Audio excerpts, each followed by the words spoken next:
on the one hand, I'm really grateful that people aren't putting up with workplaces that don't function for them, that are toxic, that are leading to their life being unhappy and leading to burnout and all those things. And by all means, like leave. And then on the employer side, I also see how it can be challenging to deal with a generation that doesn't have that kind of allegiance or loyalty to like sticking out through something that might just be a speed bump and not a mountain. Kiss my aesthetic.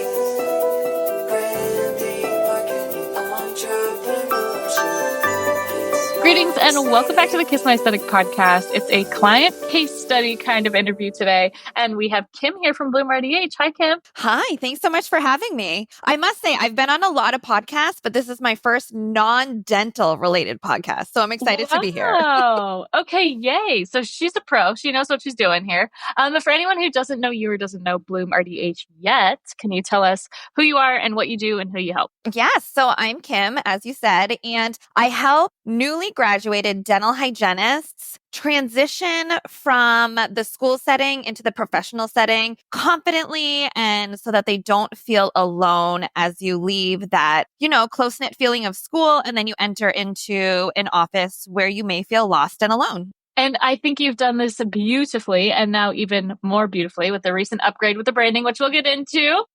But tell us, what's your background? How did you end up offering this kind of service? Take us kind of back to the beginning. So my background actually was in finance and I graduated a business degree, but I really had no idea what I wanted to do. But I think having a business degree is always good to fall back on. So a few years into my career, I ended up switching to dentistry, to specifically dental hygiene, graduated at the top of my class. I felt amazing. And then I entered into the workforce and was really shell-shocked. I had no idea what I was in for. I had no idea how the business side of dentistry worked, how an office ran. And I just kind of felt like I was alone on this island. I also worked for a very strict boss who made me feel like I was nothing, who put me down all the time. And it wasn't until, years later, and I overcame that hurdle, that I really felt the need to give back to those that are graduating. I now work full-time in education. So I see the student side, I see where they struggle. And it's really kind of this bridging the gap so that you don't have to feel alone like I did. You don't have to go through those years of suffering to feel confident and capable. So that's really where BloomRDH was born. Okay, so you decide you're going to start this whole thing, this BloomRDH. How did you come up with the name, what you were going to offer, your suite of services? Talk us through what that initial, I think I need to do this feeling was. And what year was that? So this was 2 years ago. And actually, I got this feeling, I wanted to do this. I needed to do this, but I was afraid to do it alone.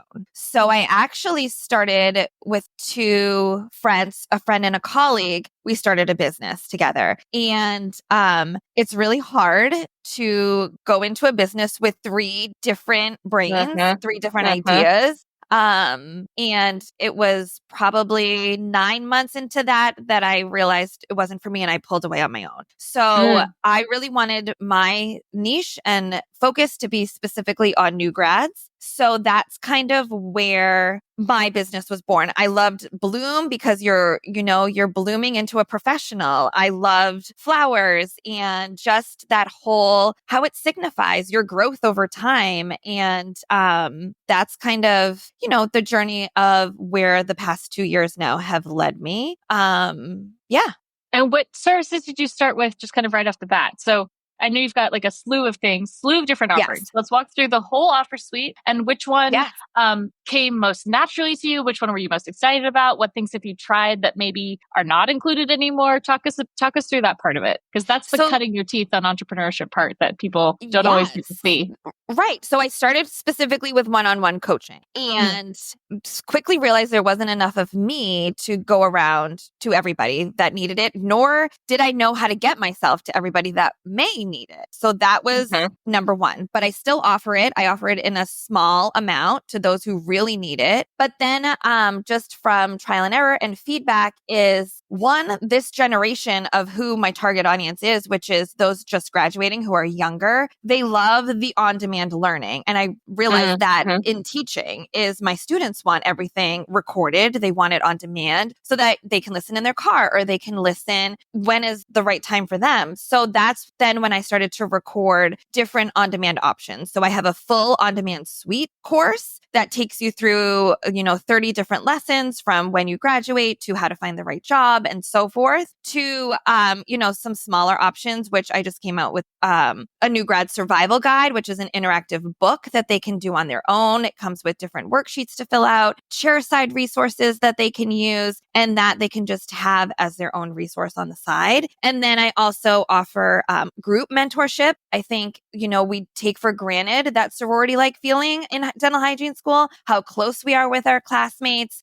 So the group mentorship is a great way to, just learn from others, build that connection off the bat and notice really or realize that you're not alone in graduation or in these struggles that you're feeling. So that's been really great. So there's all different kinds of options to try to, suit all needs. Group learning is a big, big, big passion of mine. It's why this podcast exists. It's why my Facebook group exists. And it's for exactly all those reasons you described. So even if you're listening to this and you're not a dental professional, for example, I think there's a lot of resources we can share or even just brainstorm about of how, for me, group learning has always represented being in a room where someone asked the question that you didn't think to ask. Yes, exactly. And I've noticed too, as I've gotten older, how I thrive on connection. And growing up, I was always an introvert. I was so shy, but I played sports my whole life. And, you're always part of a team. And then I've just noticed I love that feeling of connection and I love building and bringing that community still to this day. I mean, in college, I joined the crew team. I didn't know anything about rowing, but I just wanted to be part of a team. So I've noticed that as I've gotten older, how important connection and community is. And how isolating it can feel when you're part of an office culture that feels not like that, right? That feels isolating, that feels intimidating, that feels like you don't have the resources. So what are the struggles that you're helping people through the most in that one-on-one or even in the group mentorship? Like, what are the things that these young grads are struggling with the most? Because I think that it's probably a pretty consistent theme across Gen Z in general, like coming into being a professional, having dealt with COVID through the end of their college careers or their post-grad career, where that's where you learn, or it's where I learned a lot of my professionalism, right? Like how to write a well-worded email, how to confront a professor where you didn't agree with your grade. Like that's a lot of like talking to people that are older than you, but in a way that you can communicate as a young person effectively and still stand up for yourself. I think those are those soft skills that like you can read as many textbooks as you want, but that's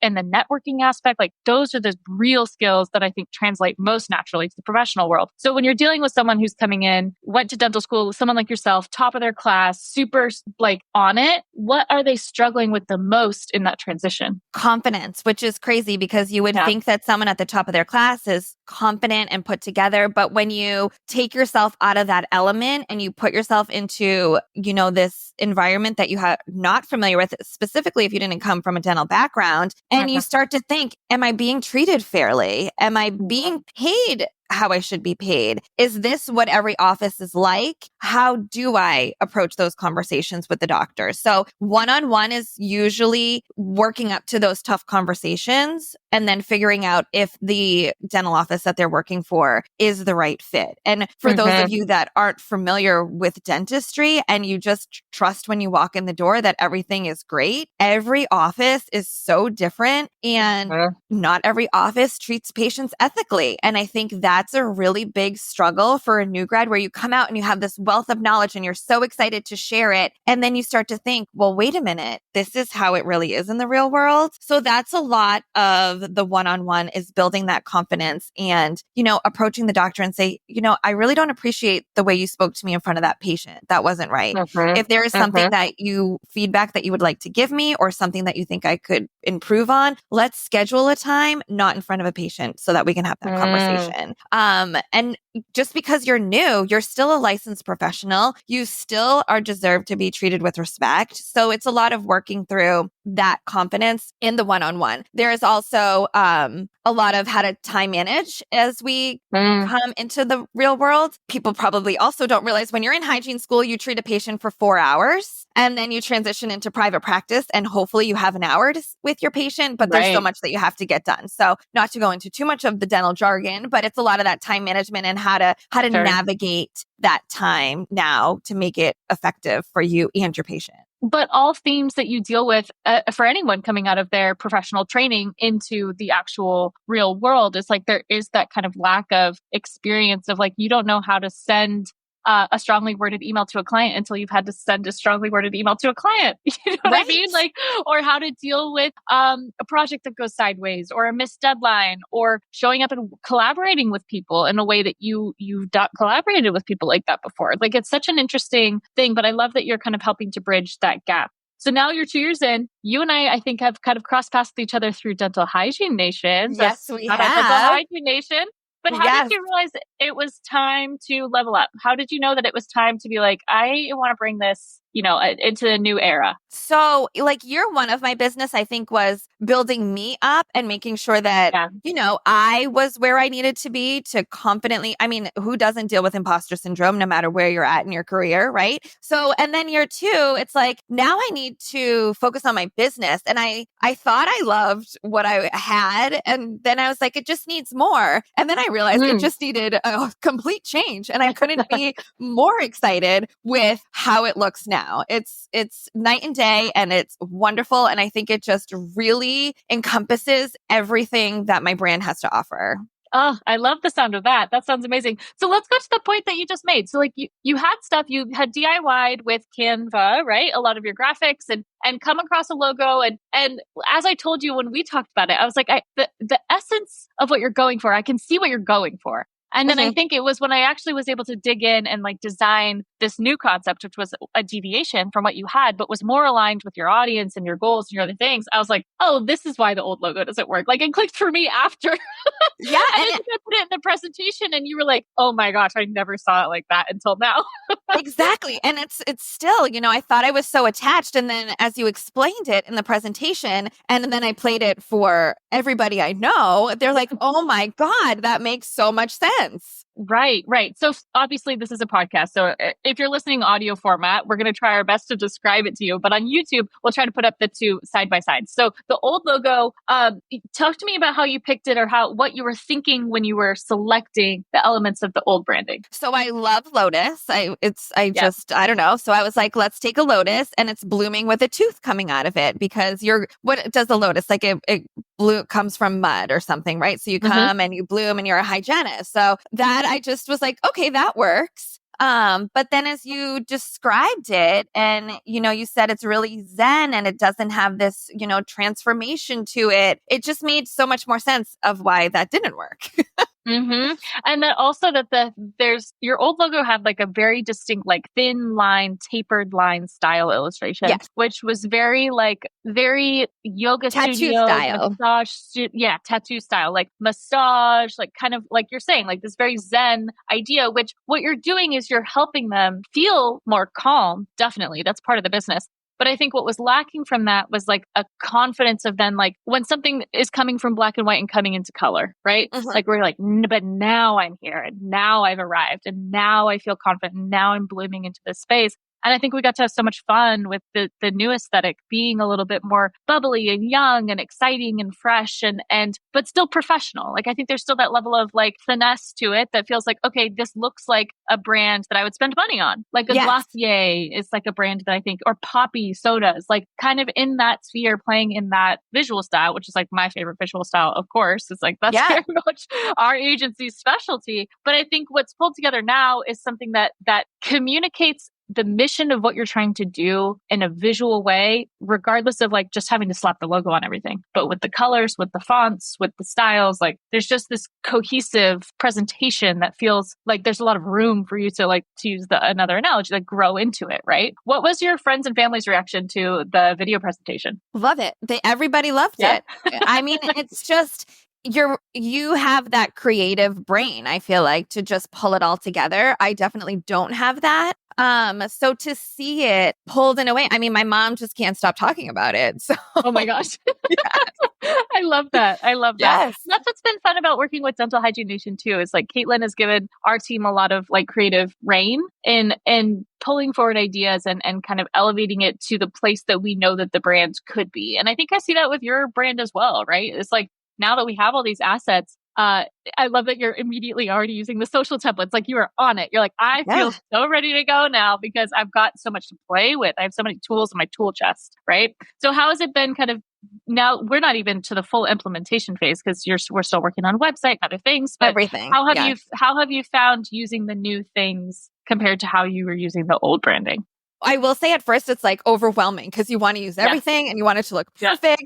And then you just try not to mentally shut down. But it's been great. It's just good to have a guide, especially with the social templates to go off of and to use and to utilize. And I'm getting messages left and right on Instagram. Good. Love your new branding, love you everything. Not only that, but the first week that I implemented the change, like my sales went way up that week too. So I love to hear that. Yes, it's been amazing. I mean, I have moms reaching out that their daughters have graduated from hygiene school and they're looking for help. I got 2 of those messages this week. So it's Awesome. just crazy to see it all come together. Awesome. And are you getting most of your leads through social media, correct? Through Instagram? Yes. And my goal is to diversify what I'm using. Yes.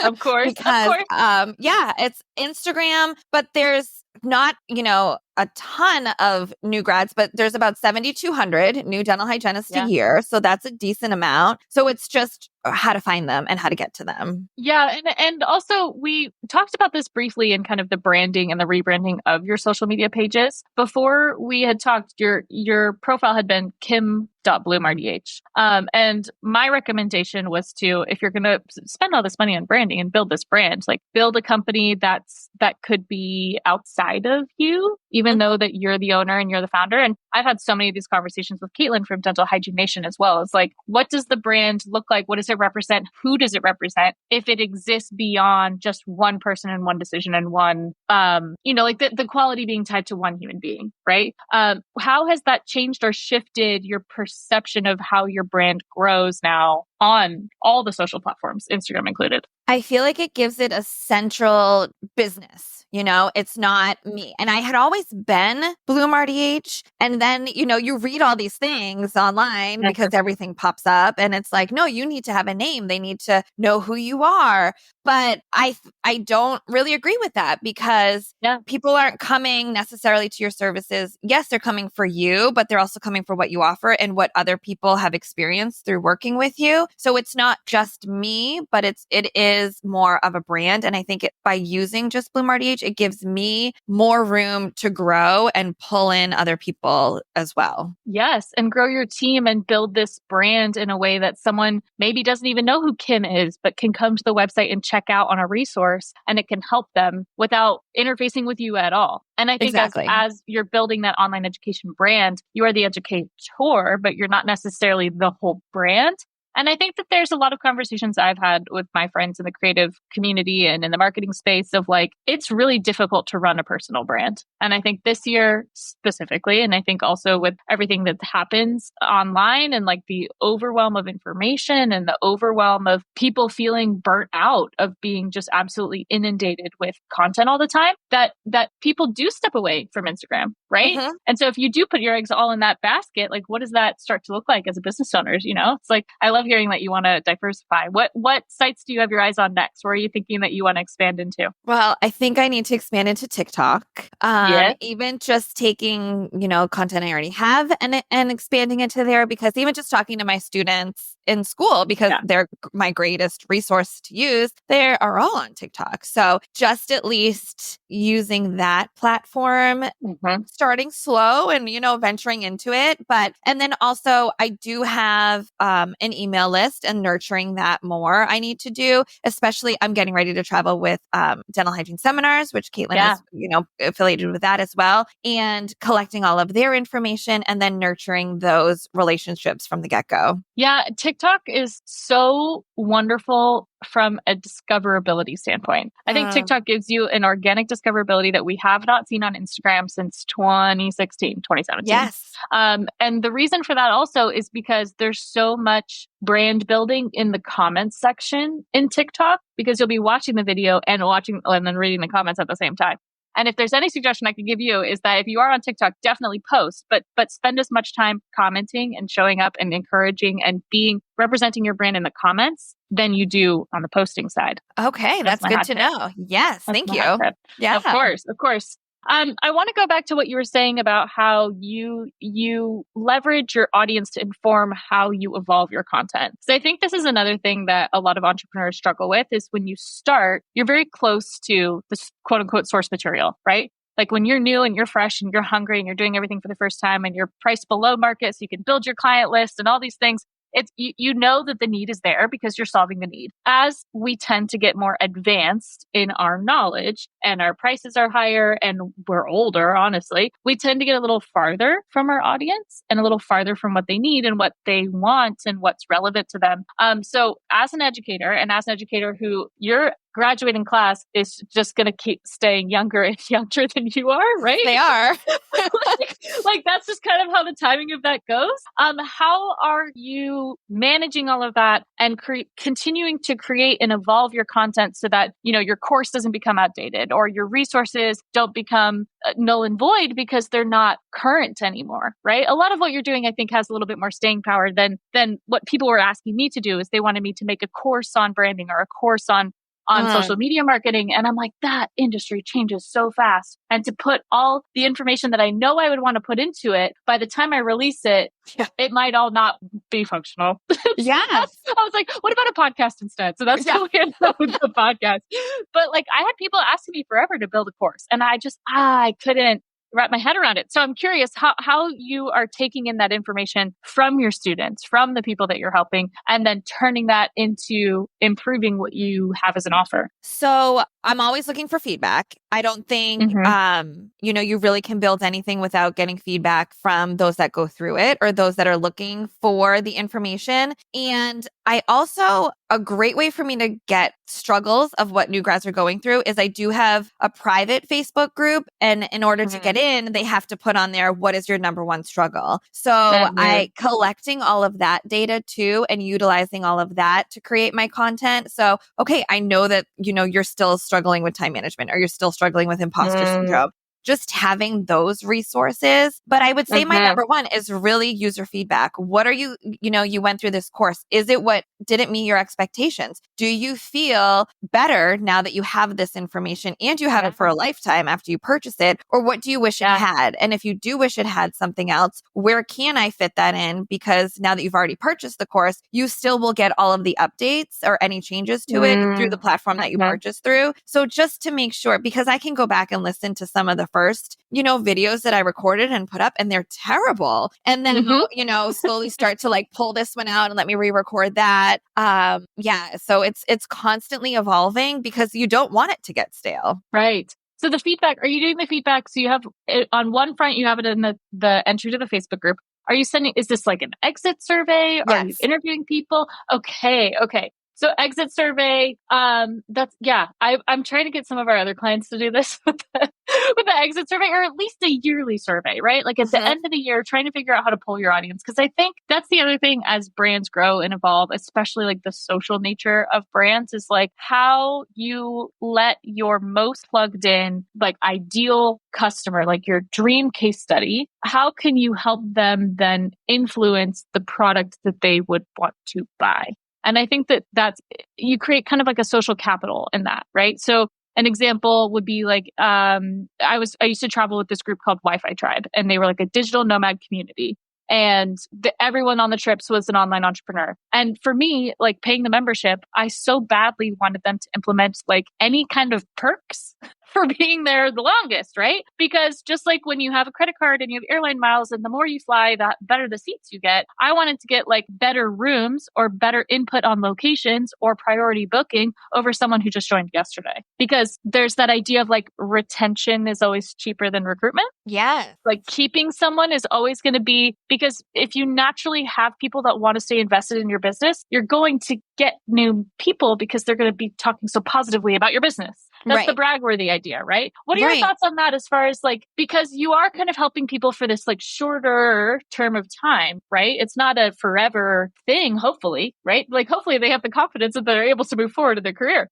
But how do you keep that balance between retaining someone that you've helped once, but like you have more assets for them versus trying to find new customers all the time, all the time, all the time? Well, that is a struggle. But Yeah. it's true because it is, for one-on-one coaching, the usual length of time is about 3 months. You get them over that hurdle and then they feel good. But if you get them to that point, and I just had this happen too, is they felt so good after, but then another issue comes up. So even though they're not, they're feeling good at the moment, stuff is constantly changing in the dental world or in their office, or if their office is sold. So it's, I get a lot of repeat clients that way is, hey, this is going on now. Can we maybe just work it through for, a month or two? So that's a great way. But then also word of mouth is good. And just the dental world is so big, but it's so small. So the more on social or in that I'm connecting with other educators for them to then pass my information along to their new grads or to ask me to come and speak to their class. That's one of my favorite things to do is to go and speak to the graduating classes so that they're aware of this resource. But it is definitely, probably the hardest part is to try to keep up with getting new clients and making them aware that I'm here and that they don't have to struggle alone. True. So I think the other thing that is interesting about BloomRDH is the community building aspect. So you've got the Facebook group on one front, you've got these donuts and dentistry, like virtual networking kind of things. Do you anticipate building more into that direction of like, could you see something where people who join that are a graduating class of X, like all kind of become part of a cohort where they can lean on each other? Because that could be a way that evolves again to something that doesn't go away, that doesn't expire. Yes, I would love that. And I just think it's getting the new grads to want to realize that they want that and then they miss it because it's so easy for things, you launch something and then it goes dead, right? Trial and error. And so it's just figuring out how to get it to them on a platform that they're going to use and make it grow, because I know as a new grad that I would have loved a community like that. And it just a space, because there are, specific dental hygiene Facebook groups out there and they come with negativity with them as well. And that's what I'm really trying to not let influence new grads, is because this is, being seen in so many professions, but everyone's burnt out, especially after COVID. Everybody feels, disrespected. They don't feel appreciated in the office. There's a mass exodus actually from our profession. So here are these new grads who are so excited to enter the workforce. And this is why I chose to work with new grads rather than burnt out hygienists, which is the way that the previous business that I started with my friends was going, is because there is so much passion behind how they're feeling about their career. And that's what I really want to try to keep alive in any type of community that I can get them into. Yeah, it's so true. Because I think too, there's all these statistics out now that millennials will change jobs up to 4 times in their professional career, but Gen Z will change jobs like 6 to 8 times. Yeah, and or like 6 to 8 times a year. Yes. Oh my gosh. And that the idea of like being with one company for your whole life until you retire, it does not exist within millennials and Gen Z. The great irony is I started my business as a 20-year-old and I don't see myself doing anything else. So it's like, that's going to be the funniest thing of this whole thing is I'm still going to be doing this in 30 years from now, but that's fine.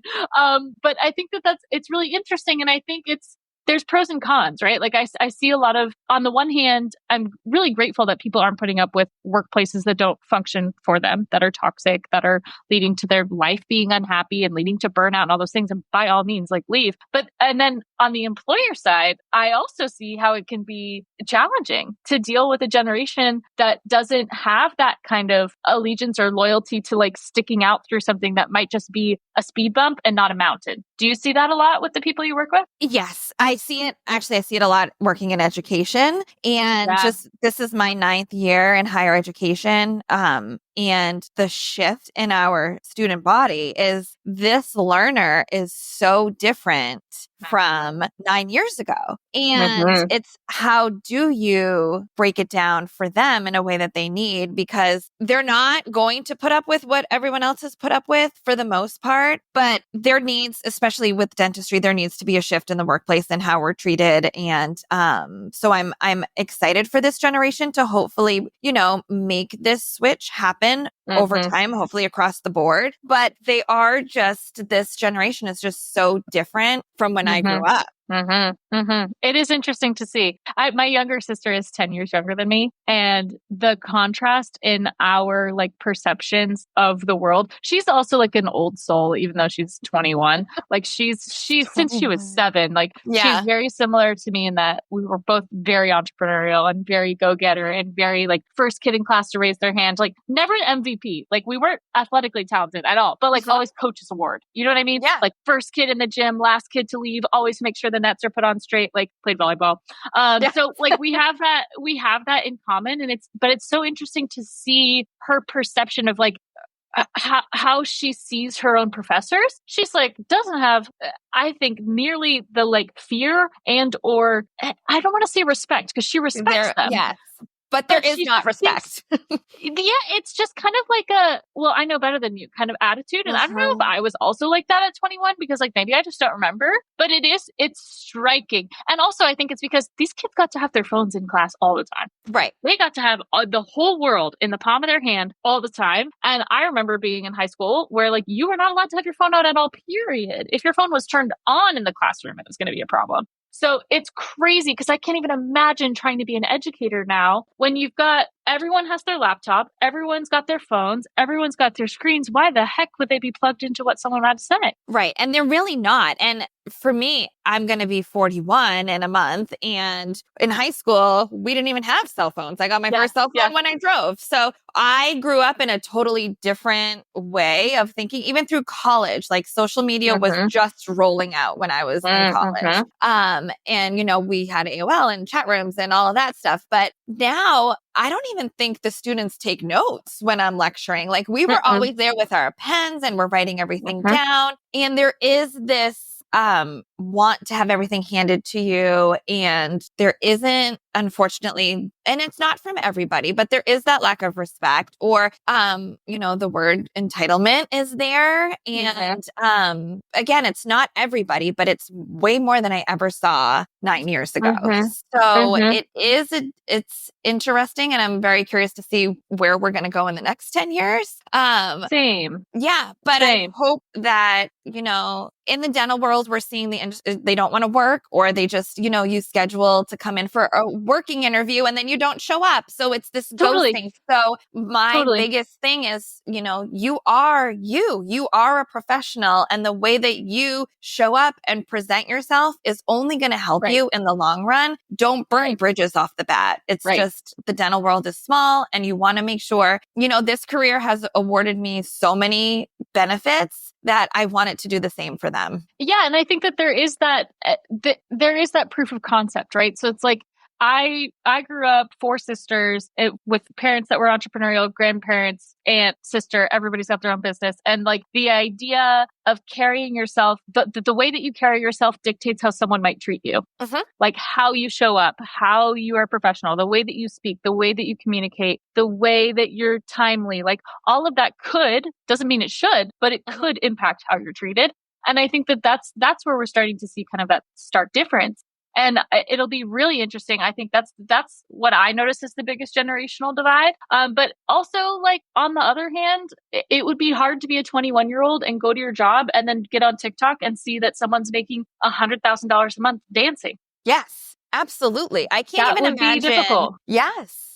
Or that you just compare yourself to a world of fakeness. And I'm so thankful that wasn't there for me when I was growing up, because everything is right at the palm of your hand. So then how, as this new generation is hitting the workforce and they are trying to figure out what's real, what's fake, what's legit, what's not, you're an online educator and I've been like pretty skeptical of online education space, at least in my design industry, because there's a million ways to skin a cat. And I hate that analogy, but you know what I'm saying? It's like, the issue that I find is that there's a lot of really, really, really good marketers that don't build good products. And there's a lot of really, really, really good products that don't have good marketing. And there ends up being this lack of balance in the scales. But because we don't have any kind of education regulatory agency that legitimizes real education from things that are just fluff, how do you then explain to someone that the information that you have in your course is really going to help them? Like, how do you kind of cut through the noise and all of that? Because there's so much noise online. There's so much noise online. And I think, I've been that person that falls for the good marketing, and I buy, whether it's products that keep showing up and then you get it and you're like, this is terrible. Or a course that, for $37, it's going to be life-changing or something like that. And then you purchase it and you immediately regret your decision. So I just try to be authentic and be myself, and turning it back to getting that feedback and ways to grow, because I am just me and I do feel like I have good products, and I genuinely want to help people because I struggled so bad. So if I can convey that to anybody that's interested in my products, that I think maybe could help. But it's, I feel like I have the products, but my marketing isn't great. So that's my analogy. But I'm working on that. Yeah. And I think that's where we have to be better conscious consumers, right? It's like, just because something has 4,000 reviews on Amazon doesn't mean that those reviews were totally legit either. It's hard. It's hard to be out there and know what's right and what's not a good fit, other than I think what you do really well is you do have those real personal testimonials and those real stories of people that actually said, yeah, this helped me, and feel free to ask me about it anytime that you like. I mean, that's why we're doing this podcast episode, because we did this for you. This is my long form testimonial, right? Like, people get to know your business and know where it can grow. And we got to talk about the branding.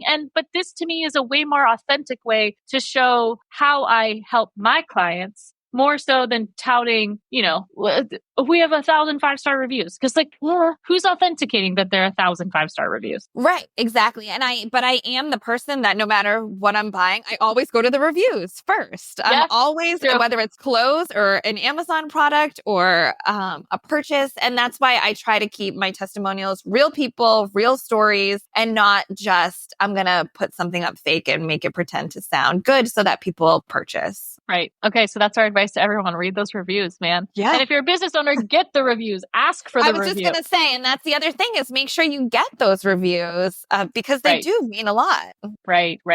Oh my goodness. Well, this was absolutely wonderful. Guys, keep your eyes, ears out for the new BloomRDH branding hitting at least our feed for sure, coming up very soon. But check out Kim, BloomRDH. Anything else where else can people connect with you, take advantage of some of your resources, even just get to know you as a business owner? Let's plug yourself. Yeah. So Instagram obviously is the number one. So BloomRDH on Instagram, and stay tuned because I have a beautiful website launching very soon. Thank you very much. And that'll be BloomRDH.com. But I just want to thank you for having me and for how much life you have brought back into my business, because I really appreciate it. We love it. Well, thanks so much, Kim. If you guys liked today's episode, don't forget to share, send to a friend, post on your stories, tag us. We'd love to see it. And we'll catch you next time. Thanks so much. Thank you. Thanks, Kim. Bye.